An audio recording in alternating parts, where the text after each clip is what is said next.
Hari ini kita akan kongsikan kena dengan tarikh hari ini iaitu 28 Mei tahun 2023. Dan pada tahun 1948, apa yang berlaku pada hari ini adalah satu serangan ke atas Masjidil Aqsa yang tidak pernah berhenti sejak Israel menjajah tanah Palestin pada tahun 1948. Kalau kita tengok, siri-siri serangan ini bukanlah secara kebetulan, tapi itu adalah satu perancangan pengyahudian yang sangat rapi dengan hanya satu matlamat untuk membina kembali Haikal Sulaiman ataupun kita sebut sebagai The Temple of Solomon yang dikatakan kuil suci bagi kaum Yahudi sejak zaman Nabi Sulaiman lagi.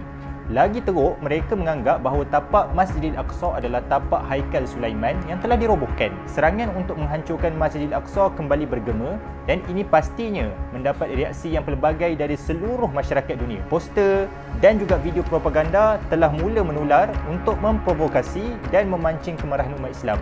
Dan ini adalah kesempatan yang digunakan oleh Zionis untuk menyerang umat Islam di Palestin dengan alasan yang kita anggap remeh dan temeh, iaitu atas isu keselamatan. Cetusan idea serangan ini sebenarnya telah dimulakan oleh kuat pelampau kanan Zionis yang dinamakan sebagai Benzi Goldstein dan pengasas kepada kumpulan Lehava. Lehava ni bermaksud satu nyalaan api dalam bahasa Ibrani. Kalau tengok pada namanya je, kita dah tahu bahawa tujuan mereka jelas, untuk menghalang sebarang pencampuran antara kaum Yahudi dan selain kaum Yahudi di tanah suci Baitul Maqdis. Kumpulan Lehava ini adalah sebuah kumpulan ekstremis yang berjaya memenangi kerusi ketika pilihan raya Israel yang berjalan pada Mac tahun 2022. Mereka telah memperolehi 6 kerusi dan itu membuktikan bahawa pengaruh ekstremis ini mula menular dalam kalangan penduduk Israel. Betapa bahayanya ideologi ini kalau kita tengok, sehinggakan ia sudah tidak berasaskan perkauman tetapi melibatkan agama mereka sendiri.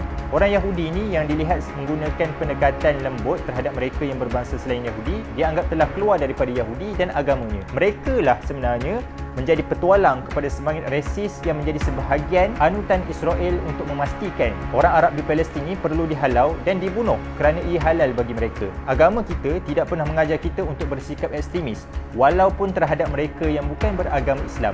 Islam adalah agama universal yang meraihkan keadilan sejagat tanpa melanggar batas yang telah ditetapkan oleh syariat berpandukan Al-Quran dan juga As-Sunnah. Kalau kita tengok, Palestin adalah satu tanah yang bertuah yang menghimpunkan pelbagai agama dan juga bangsa untuk kita saling berkenalan dan bukan berbunuhan sesama sendiri. Moga kita terus istiqamah dalam memperjuangkan pembebasan Palestin dan juga Masjidil Aqsa. InsyaAllah, pada suatu masa nanti kita akan berpimpin tangan bersama-sama untuk memasuki perkarangan Masjidil Aqsa dan solat berjemaah bersama-sama serta meraihkan, memeriahkan tanah suci ataupun tempat yang pernah menjadi kiblat pertama kita pada suatu ketika dahulu.